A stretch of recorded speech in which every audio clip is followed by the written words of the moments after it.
स्वागत है आप सभी प्यारे स्टूडेंट का आपके अपने प्यारे से यूट्यूब चैनल MS12 इंस्टीट्यूट में। आशा करता हूं सभी प्यारे स्टूडेंट बहुत ही अच्छे से होंगे और आप सभी की स्टडी जो है बहुत ही बेहतरीन तरीके से चल रही होगी। तो प्यारे बच्चों, आज के जो क्लास में हम लोग करने वाले हैं क्लास 12 साइकोलॉजी का क्वेश्चन बैंक करने वाले हैं, जो कि 2009 का हम लोग क्वेश्चन बैंक पूरा कंप्लीट करने वाले हैं, जो आप सभी प्यारे स्टूडेंट के लिए बहुत ही खास है। तो जितने भी स्टूडेंट का अगर साइकोलॉजी सब्जेक्ट है तो प्लीज आप सभी जो है इन क्वेश्चनों को एंड तक देख करके जरूर जाइएगा और अच्छे से याद जरूर कर लीजिएगा मेरे प्यारे स्टूडेंट। इससे आपका बहुत सारे क्वेश्चन आपके परीक्षा में देखने को मिलेगा। ठीक है, तो चलिए हम लोग शुरू करते हैं बिना टाइम वेस्ट किए। और हाँ, जो भी स्टूडेंट चैनल से नए जुड़ रहे हैं तो चैनल को सब्सक्राइब करके बेल आइकन प्रेस जरूर कर लीजिएगा, ताकि ऐसे ही आने वाली क्लासेस का नोटिफिकेशन आप सभी को मिलते रहे। और अगर आप लोग की सब्जेक्टिव की तैयारी बिल्कुल भी नहीं हुई है तो आप लोग जो है हम लोग से कॉन्टेक्ट करके सब्जेक्टिव का PDF ले सकते हैं। कॉन्टेक्ट नंबर है 7366865888। ठीक है, यानी लास्ट में 888 है। इस नंबर में कॉन्टेक्ट करके आप लोग जो है सब्जेक्टिव का PDF ले सकते हैं, बहुत ही आसान भाषा में और 100% लर्ने वाला। सिर्फ 31 रुपया चार्ज लगेगा। ठीक है प्यारे स्टूडेंट, आप लोग कॉन्टेक्ट करके ले सकते हैं। ठीक है, तो चलिए शुरू करते हैं हम लोग बिना टाइम वेस्ट किए। देखिए पहला क्वेश्चन क्या पूछा गया है कि यदि एक मुसलमान अपने हिंदू मित्र का अभिवादन दोनों हाथों को जोड़कर करता है तो वह ऐसा किस समूह के प्रभाव के अंतर्गत आता है? बताइए प्यारे स्टूडेंट, अगर एक मुसलमान अपने हिंदू मित्र को यानी हिंदू दोस्त का अभिवादन दोनों हाथों को जोड़कर करता है तो वो कौन से समूह के अंतर्गत आएगा? तो याद रखना है प्यारे स्टूडेंट, वो यानी प्राथमिक में आएगा। ठीक है, इसका राइट आंसर क्या होगा? ऑप्शन नंबर ए होगा। नेक्स्ट चलते हैं दूसरा नंबर, शोर या ध्वनि को मापने के लिए किस इकाई का प्रयोग किया जाता है? देखिए शोर या ध्वनि को जो मापते हैं तो हम लोग कौन सी इकाई का प्रयोग करते हैं? तो प्यारे बच्चों याद रखना है, हम लोग डेसिबल का प्रयोग करते हैं। ठीक है, इसका राइट आंसर होगा ऑप्शन नंबर सी। नेक्स्ट चलते हैं प्यारे बच्चों तीसरा नंबर कि शुद्ध वायु कहलाती है। इनमें से जो है शुद्ध वायु कौन है मेरे प्यारे स्टूडेंट? बताइए तीन का राइट आंसर क्या होगा? तो प्यारे स्टूडेंट याद रखना है, शुद्ध वायु में जो रहता है वो 78.98% नाइट्रोजन रहता है और उसके बाद 20.94% जो है ऑक्सीजन रहता है। उसके बाद आपका 0.03% जो है वो कार्बन डाइऑक्साइड रहता है। ठीक है, इसका राइट आंसर होगा ऑप्शन नंबर ए। ध्यान रखना है मेरे प्यारे स्टूडेंट, बहुत इंपॉर्टेंट क्वेश्चन है, शुद्ध वायु कहलाती है। ठीक है, इसका राइट आंसर ए होगा। नेक्स्ट चलते हैं हम लोग चार नंबर क्या पूछा गया है कि भारतीय परिप्रेक्ष्य में निर्धन किसे कहेंगे? बताइए प्यारे स्टूडेंट, भारतीय परिप्रेक्ष्य में निर्धन जो कहेंगे हम लोग किसे कहेंगे? इसका राइट आंसर बताएं। तो आपको याद रखना है, हम लोग कहते हैं किसको? आमदनी कम एवं जीवन जो है अपर्याप्त हो, उसे ही हम लोग भारतीय परिप्रेक्ष्य में निर्धन कहेंगे। ठीक है, इसका right answer option number A. ठीक है, नेक्स्ट चलते हैं हम लोग पांच नंबर क्या पूछा गया? देखिए प्यारे स्टूडेंट, 5 नंबर जो पूछा गया है आपको, देखिए 5 नंबर जो पूछा गया आपको कि किस परीक्षण में परीक्षक परीक्षित समूह के साथ घुल मिलकर घटना का अवलोकन प्राकृतिक रूप से करता है? बताइए मेरे प्यारे स्टूडेंट, कौन से परीक्षण में परीक्षक परीक्षित समूह के साथ घुल मिलकर के घटना का अवलोकन प्राकृतिक रूप से करता है, यानी नेचुरल तरीके से करता है? इसका राइट आंसर बताएं। 5 का आंसर क्या होगा? तो याद रखना है वो होगा यानी सहभागी रूप से। ठीक है, इसका राइट आंसर क्या होगा? यानी सहभागी परीक्षण में। इसका right answer option number A होगा। ठीक है प्यारे स्टूडेंट, नेक्स्ट चलते हैं हम लोग 6 नंबर क्या पूछा गया है कि किसी सामान्य प्रक्रिया को असामान्य रूप से बार बार दोहराने की व्याधि को क्या कहेंगे? बताइए मेरे प्यारे स्टूडेंट, कोई भी सामान्य प्रक्रिया को असामान्य रूप से बार बार दोहराने की व्याधि को हम लोग जो कहते हैं क्या कहते हैं? मोस्ट इंपोर्टेंट क्वेश्चन है, इसका राइट आंसर बताएं आप लोग। तो याद रखना है 6 का जो राइट आंसर होगा वो ऑप्शन नंबर डी होगा, यानी मनोग्रस्ती बाध्यता कहेंगे। ठीक है, इसका right answer option number D होगा। नेक्स्ट चलते हैं हम लोग 7 नंबर क्या पूछा गया है कि एनोरेक्सिया नर्वोसा की विशिष्टता होती है? मोस्ट इंपोर्टेंट क्वेश्चन है प्यारे स्टूडेंट, बताइए इसका राइट आंसर क्या होगा? यानी एनोरेक्सिया नर्वोसा की विशिष्टता जो होती है वो क्या होती है? तो बहुत ही बढ़िया, याद रखना इसका राइट आंसर होगा निद्रा व्याघात। ठीक है, यानी निद्रा व्याघात कहेंगे। इसका राइट आंसर होगा ऑप्शन नंबर बी। नेक्स्ट चलते हैं हम लोग 8 नंबर क्या पूछा गया है मेरे प्यारे स्टूडेंट कि मनोविश्लेषणात्मक चिकित्सा का संबंध किस व्यक्ति से है? बताइए मेरे प्यारे स्टूडेंट, जो मनोविश्लेषणात्मक जो चिकित्सा का संबंध है तो वो कौन से व्यक्ति से? 8 का राइट आंसर बताएं। तो बहुत बढ़िया, फ्राइड से है। इसका राइट आंसर क्या होगा? Option number A. नेक्स्ट चलते हैं मेरे प्यारे स्टूडेंट 9 नंबर, पतंजलि का नाम किससे संबंध है? बताइए मेरे प्यारे स्टूडेंट, पतंजलि का नाम संबंध जो है वो किससे संबंध है? तो याद रखना है मेरे प्यारे स्टूडेंट 9 का आंसर होगा योग से। ठीक है, इसका राइट आंसर बी होगा। नेक्स्ट चलते हैं 10 नंबर, आधुनिक चिकित्सा शास्त्र का जनक किसे माना जाता है? बताइए मेरे प्यारे स्टूडेंट, अभी के यानी यानी मॉडर्न चिकित्सा शास्त्र का जनक जो माने जाते हैं वो कौन माने जाते हैं? 10 का राइट आंसर क्या होगा? तो बहुत बढ़िया, वो फ्राइड जाने जाते हैं। इसका राइट आंसर बी होगा। नेक्स्ट चलते हैं 11 नंबर। बुद्धि के विषय पर शोध कार्य करने वाले पहले मनोवैज्ञानिक थे। बताइए, बुद्धि के विषय पर शोध कार्य करने वाले पहले जो यानी साइकोलॉजिस्ट थे उसका नाम क्या था? इसका राइट आंसर बताएं 11 का। तो बहुत बढ़िया, बी ने था। इसका राइट आंसर क्या होगा? Option number A. नेक्स्ट चलते हैं हम लोग 12 नंबर देखते हैं। 12 नंबर क्या पूछा गया? देखिए मेरे प्यारे स्टूडेंट कि संवेगात्मक बुद्धि पद का प्रतिपादन किसने किया? मोस्ट इंपोर्टेंट क्वेश्चन है। बताइए मेरे प्यारे स्टूडेंट, इसका राइट आंसर क्या होगा?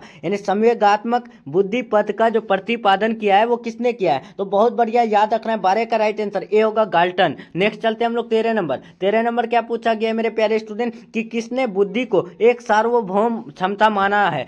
मोस्ट इंपोर्टेंट क्वेश्चन है, आपको ये क्वेश्चन याद रखना है। कौन है जो बुद्धि को एक सार्वभौम क्षमता माना है? तो याद रखना है मेरे प्यारे स्टूडेंट, 13 का राइट आंसर ए होगा, वेक्सलर साहब ने माने। नेक्स्ट चलते हैं 14 नंबर। टीएटी व्यक्ति मापन किस प्रकार का परीक्षण है? बताइए, जो टीएटी व्यक्तित्व परीक्षण मापन जो है वो किस प्रकार का परीक्षण है? 14 का राइट आंसर क्या होगा? तो बहुत बढ़िया, याद रखना है, वो आत्म विवरण आविष्कारिका है। इसका राइट आंसर बी होगा। नेक्स्ट चलते हैं 15 नंबर।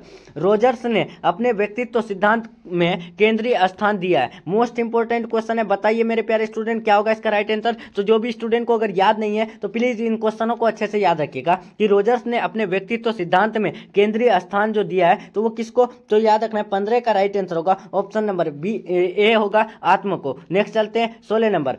साक्षात्कार का उद्देश्य है। मोस्ट इंपोर्टेंट क्वेश्चन है। बताइए मेरे प्यारे स्टूडेंट, साक्षात्कार का जो उद्देश्य है वो किससे? तो याद रखना है 16 का राइट आंसर डी होगा, यानी आमने सामने के संपर्क से सूचना प्राप्त करना, परिकल्पनाओं के स्रोत, अवलोकन के लिए अवसर पाना, ये तीनों होगा राइट आंसर इनमें से सभी। नेक्स्ट चलते हैं हम लोग 17 नंबर देखते हैं। 17 नंबर क्या पूछा गया? सहभागी परीक्षण का मुख्य गुण है। मोस्ट इंपोर्टेंट क्वेश्चन है प्यारे स्टूडेंट, बताइए सहभागी परीक्षण का मुख्य गुण जो है वो क्या है? 17 का राइट आंसर क्या होगा? तो बहुत बढ़िया, इसका राइट आंसर होगा लचीलापन। नेक्स्ट चलते हैं 18 नंबर। 18 क्या है? निम्नलिखित में कौन आनंद सिद्धांत से निर्देशित होता है? इनमें से कौन है जो आनंद सिद्धांत से जो है निर्देशित होता है? 18 का राइट आंसर क्या होगा? तो बहुत बढ़िया, वो ईडन से है। इसका राइट आंसर क्या होगा? Option number B. नेक्स्ट चलते हैं 19 नंबर। मनोवृत्ति का यानी निर्माण निम्नलिखित में से किस कारक द्वारा प्रभावित नहीं होता है? मनोवृत्ति का जो निर्माण होता है कौन से कारक द्वारा प्रभावित नहीं होता है? इसका राइट आंसर बताएं 19 का। आपको 4 ऑप्शन यहाँ दिया हुआ है, तो याद रखना है मेरे प्यारे स्टूडेंट, 19 का जो राइट आंसर होगा वो डी होगा, यानी सर्वता की विशेषताएं। ठीक है, इसका राइट आंसर डी होगा। नेक्स्ट चलते हैं 20 नंबर। परिवार का एक समूह उदाहरण है, यानी परिवार एक समूह का उदाहरण है, तो वो कैसा? क्या प्राथमिक में आएगा, द्वितीयक में, संदर्भ में, या फिर इनमें से कोई नहीं? बताइए मेरे प्यारे स्टूडेंट, जो फैमिली एक समूह है यानी फैमिली इज ए ग्रुप,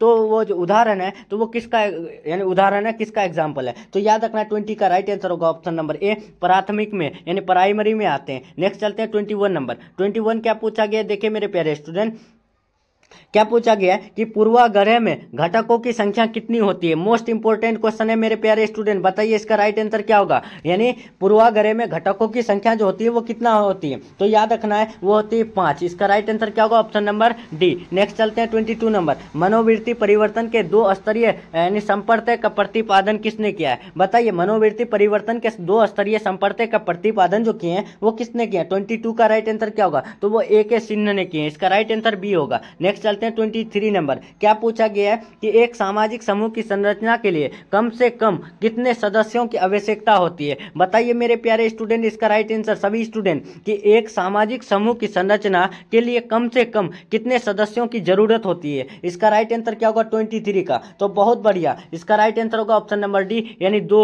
ठीक है, नेक्स्ट चलते हैं हम लोग 24 नंबर। 24 क्या पूछा गया है कि इनमें से कौन युंग के व्यक्तित्व प्रकार के अंतर्गत नहीं समझा जाता? मोस्ट इंपोर्टेंट क्वेश्चन है, बताइए इसका राइट आंसर क्या होगा? कौन युंग के व्यक्तित्व प्रकार के अंतर्गत नहीं समझा जाता है? 24 का राइट आंसर क्या होगा? तो याद रखना है मेरे प्यारे स्टूडेंट, वो एंडोमॉर्फी में आते हैं। इसका राइट आंसर बी। नेक्स्ट चलते हैं 25 नंबर। विचारों, प्रेरणाओं की आवश्यकताओं एवं उद्देश्यों के परस्पर विरोध के फलस्वरूप पैदा हुई विक्षोभ या तनाव की स्थिति क्या कहलाती है? बताइए, मोस्ट इंपोर्टेंट क्वेश्चन है, जो विचारों, प्रेरणाओं, आवश्यकताओं एवं उद्देश्यों के परस्पर विरोध के फलस्वरूप पैदा हुई विक्षोभ या तनाव की स्थिति में क्या कहलाएगा? इसका राइट आंसर बताएं 25 का। तो आपको याद रखना है द्वंद्व कहलाता है। इसका राइट आंसर ए। नेक्स्ट चलते हैं 26 नंबर।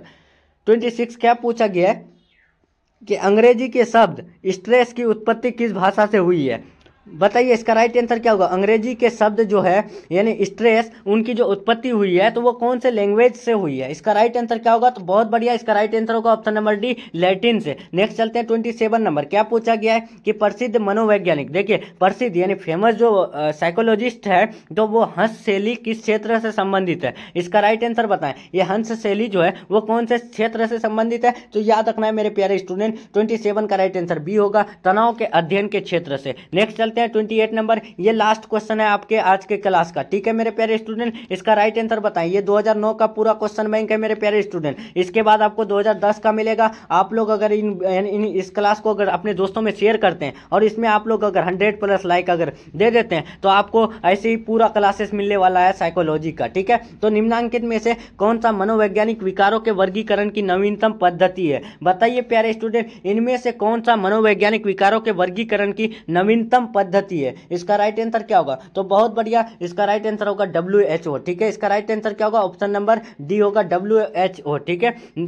तो चलिए हम लोग का जो यहाँ 2009 का पूरा क्वेश्चन बैंक कंप्लीट हो रहा है। और जो भी स्टूडेंट को PDF चाहिए आप लोग टेलीग्राम चैनल ज्वाइन हो जाइएगा, आंसर की के साथ आपको PDF मिल जाएगा, ठीक है मेरे प्यारे स्टूडेंट। टेलीग्राम चैनल का लिंक आपको डिस्क्रिप्शन बॉक्स में मिल जाएगा, तो वहाँ से आप लोग ज्वाइन होकर के अपना जो है PDF प्राप्त कर सकते हैं आंसर की के साथ और रिवीजन कर सकते हैं, ठीक है मेरे प्यारे स्टूडेंट। तो चलिए मिलते हैं हम लोग नेक्स्ट क्लास में नेक्स्ट टॉपिक के साथ, तब तक के लिए bye, take care, thanks for watching.